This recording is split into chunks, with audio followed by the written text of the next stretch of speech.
नमस्कार, जय हिंद, वंदे मातरम। आप देख रहे हैं चाणक्य न्यूज इंडिया। मैं हूं आकांक्षा पिवाल। आइए देखते हैं चाणक्य न्यूज इंडिया की खास पेशकश चाणक्य स्पेशल।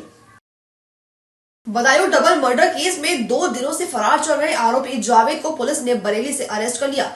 वह बरेली से पीलीभीत के रास्ते नेपाल भागने की फिराक में था। बदायूं डबल मर्डर केस में 2 दिनों से फरार चल रहे आरोपी जावेद को पुलिस ने बरेली से अरेस्ट कर लिया है। वो बरेली से पीलीभीत के रास्ते नेपाल भागने की फिराक में था। उसका एक वीडियो भी सामने आया। इसमें वो कह रहा है कि मैं सरेंडर करने बरेली आया हूँ। मेरा हत्याकांड से कोई लेना देना नहीं। जो किया है वो मेरे भाई ने किया है। पुलिस ने उस पर 25,000 रूपये का इनाम घोषित किया था। जावेद और उसके भाई साजिद ने 19 मार्च की शाम बदायूं की बाबा कॉलोनी में 2 सगे भाइयों की जानवर काटने वाले चाकू से गला काटकर हत्या कर दी थी। बच्चों की उम्र 13 और 6 साल थी। वारदात से गुस्साई भीड़ ने जमकर हंगामा किया था। आरोपियों की बाइक और दुकान में तोड़फोड़ की थी। वारदात के 3 घंटे बाद पुलिस ने आरोपी साजिद को एनकाउंटर में ढेर कर दिया। 20 मार्च को मारे गए दोनों बच्चों को पोस्टमार्टम हुआ था। रिपोर्ट के मुताबिक 13 साल के बच्चे के शरीर पर 9 घाव मिले, जबकि 6 साल के बच्चे के शरीर पर 11 घाव मिले हैं। दोनों के गले, हाथ, गर्दन, सीने और पेट पर चाकू से वार किए गए। कांग्रेस अध्यक्ष मल्लिकार्जुन खड़गे, सोनिया गांधी और राहुल गांधी ने गुरुवार को दिल्ली पार्टी हेडक्वार्टर में सुबह 11:30 बजे प्रेस कॉन्फ्रेंस की। 49 मिनट तक चली कॉन्फ्रेंस में तीनों नेताओं ने लोकसभा चुनाव से पहले कांग्रेस के बैंक खाते फ्रीज करने का मुद्दा उठाया। तीनों ने कहा कि हमारे खाते फ्रीज करवाकर फ्री और फेयर इलेक्शन की बात कैसे हो सकती है। कांग्रेस अध्यक्ष मल्लिकार्जुन खड़गे, सोनिया गांधी और राहुल गांधी ने गुरुवार को दिल्ली पार्टी हेडक्वार्टर में सुबह 11:30 बजे प्रेस कॉन्फ्रेंस की। 49 मिनट तक चली कॉन्फ्रेंस में तीनों नेताओं ने लोकसभा चुनाव से पहले कांग्रेस के बैंक खाते फ्रीज करने का मुद्दा उठाया। तीनों ने कहा कि हमारे खाते फ्रीज करवाकर फ्री और फेयर इलेक्शन की बात कैसे हो सकती है। खड़गे ने कहा कि लोकसभा चुनाव की घोषणा हो चुकी है। लोकतंत्र के लिए जरूरी है कि चुनाव निष्पक्ष तरीके से कराया जाए और सभी राजनीतिक दलों को समान अवसर मिले। ईडी, आईटी और अन्य स्वतंत्र संस्थाओं पर किसी का नियंत्रण नहीं होना चाहिए। पिछले कुछ दिनों में चुनावी बांड को लेकर जो तथ्य सामने आए उससे देश की छवि को ठेस पहुंची है। कांग्रेस पार्टी के बैंक अकाउंट फ्रीज कर दिए गए। किसी कोर्ट ने, चुनाव आयोग ने चू तक नहीं की। किसी ने कुछ नहीं कहा। अपने देश के 20% लोगों ने चोट किया और हम उनका प्रतिनिधित्व करते हैं। कांग्रेस के बैंक खाते नहीं, देश के लोकतंत्र को फ्रीज किया गया है। हमारे देश में लोकतंत्र है ही नहीं। चुनाव से ठीक पहले पार्टी के बैंक खातों को फ्रीज करके कांग्रेस को पंगु बनाने की कोशिश की जा रही है। ये लोकतंत्र पर हमला है। पिछले 1 महीने से हम हमारे 285 करोड़ का इस्तेमाल नहीं कर पा रहे हैं। अगर हम कोई काम नहीं कर सकते तो लोकतंत्र कैसे जिंदा रहेगा। सुप्रीम कोर्ट ने जिस चुनावी चंदे की स्कीम को अवैध व असंवैधानिक कहा, उस स्कीम के तहत बीजेपी ने हजारों करोड़ रुपए अपने बैंक खातों में भर लिए। वहीं दूसरी तरफ मुख्य विपक्षी दल कांग्रेस का बैंक खाता फ्रीज कर दिया ताकि हम पैसों के अभाव में बराबरी के साथ चुनाव न लड़ पाए। ये सत्ताधारी दल द्वारा खेला गया एक खतरनाक खेल है। सुप्रीम कोर्ट ने 2 नए चुनाव आयुक्तों की नियुक्ति पर रोक लगाने वाली याचिकाएं खारिज कर दी। कोर्ट ने कहा कि कारण बाद में बताए जाएंगे।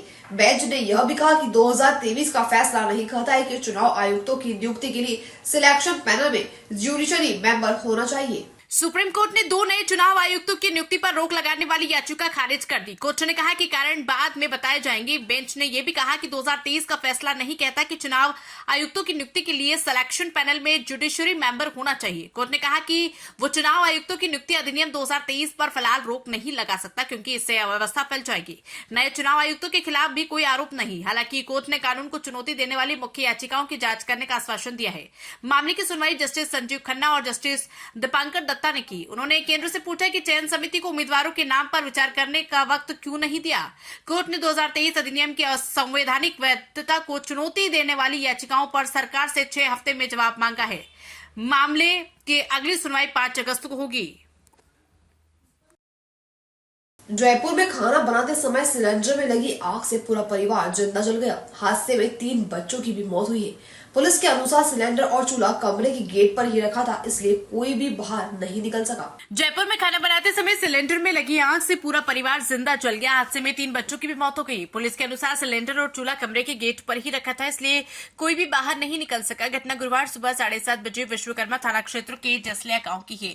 एसपी अशोक चौहान ने बताया कि घटना की जानकारी मिलते ही पुलिस की टीम 7:40 पर मौके पर पहुंच गई थी। घर में सिलेंडर जलता हुआ मिला था और कमरे का गेट ब्लॉक था। फायर ब्रिगेड की मदद से आग पर काबू पाकर जले हुए शवों को बाहर निकाला। हादसे में राजेश उम्र 26 साल, उसकी पत्नी रूबी 24 साल, ईशु उम्र 7 साल, दिलखुश उम्र 2 साल और खुशमानी उम्र 4 की मौत हो गई थी। परिवार मोतिहारा बिहार का था और यहाँ किराए पर रहता था। एसपी ने बताया कि सिलेंडर के रेगुलेटर के पैनल से आग निकली थी, जिससे कमरे में आग फैल गई। राजेश आग से बचने के लिए कमरे के कोने में बैठ गया, लेकिन उसकी भी मौत हो गई। लोकसभा चुनाव 2024 के संचालन के लिए राज्य सरकार के सभी पुलिस अधिकारी निर्वाचन आयोग में प्रतिनियुक्ति पर माने जाएंगे। सभी पुलिस अधिकारी कर्मचारी आयोग के नियंत्रण में रहेंगे। इस संबंध में छत्तीसगढ़ शासन के गृह विभाग द्वारा मंत्रालय, महानदी भवन, युवा, रायपुर, अटल नगर से अधिसूचना जारी कर दी गई है। लोकसभा चुनाव 2024 के संचालन के लिए राज्य सरकार के सभी पुलिस अधिकारी निर्वाचन आयोग में प्रतिनियुक्ति पर माने जाएंगे। सभी पुलिस अधिकारी कर्मचारी आयोग के नियंत्रण में रहेंगे। इस संबंध में छत्तीसगढ़ शासन के गृह विभाग द्वारा मंत्रालय, महानदी भवन, नवा रायपुर, अटल नगर से अधिसूचना जारी कर दी गई। वहीं छत्तीसगढ़ में पहले चरण के चुनाव के लिए अधिसूचना जारी कर दी गई। पहले चरण का चुनाव 19 अप्रैल को होना है। इस दिन केवल एक लोकसभा सीट बस्तर के लिए मतदान होगा। बस्तर लोकसभा क्षेत्रों के लिए निर्वाचन की अधिसूचना जारी होने के साथ ही वहां नामांकन दाखिल की प्रक्रिया शुरू हो गई। पहले दिन बुधवार को किसी भी प्रत्याशी ने कोई नामांकन दाखिल नहीं किया। बस्तर लोकसभा क्षेत्रों के लिए उम्मीदवार 27 मार्च तक अपना नामांकन दाखिल कर सकते हैं। शासकीय के अवकाश के दिनों को छोड़कर सुबह 11 बजे से दोपहर 3 बजे तक नामांकन दाखिल किया जा सकता है। नामांकन पत्रों की स्क्रूटनी 28 मार्च को की जाएगी। उम्मीदवार 30 मार्च तक अपना नामांकन वापस ले सकेंगे। क्या आप चाहते हैं दुनिया में दिखना? क्या आप चाहते हैं कि आपका YouTube और वेब पोर्टल की खबरों को टीवी पर दिखाना? सही रास्ता नहीं मिलता, पैसे होते हैं बर्बाद, विज्ञापनों के लिए दर दर भटकना पड़ता है, फिर भी नहीं मिलता, सूचना विभाग आपको अहमियत नहीं देता। सभी समस्याओं का हल है हमारे पास।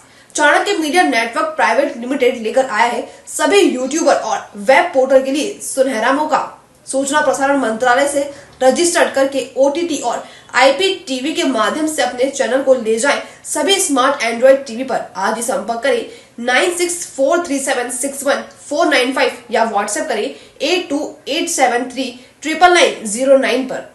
अब आप भी बन सकते हैं सिटीजन जर्नलिस्ट, लड़ सकते हैं अपनी लड़ाई खुद। अपने हक की लड़ाई में चाणक्य न्यूज इंडिया है आपके साथ। आज ही प्ले स्टोर से डाउनलोड करें चाणक्य न्यूज इंडिया का मोबाइल ऐप। उसके बाद मेरा पोस्ट पर जाकर अपनी खबर अपडेट करें फोटो के साथ। हम बनेंगे आपकी आवाज। देश का तेजी से बढ़ता नेटवर्क, सच दिखाते हैं हम। जय हिंद। खबरें जो आपको सीधे जोड़ती हैं हमसे, जिनका आपकी जिंदगी पर होता है सीधा असर। खबरों की वही तस्वीर, बिना बदले, बिना डरे, जज्बा सच का लिए, सच दिखाते हैं। चाणक्य न्यूज इंडिया, हम हैं हिंदुस्तानी।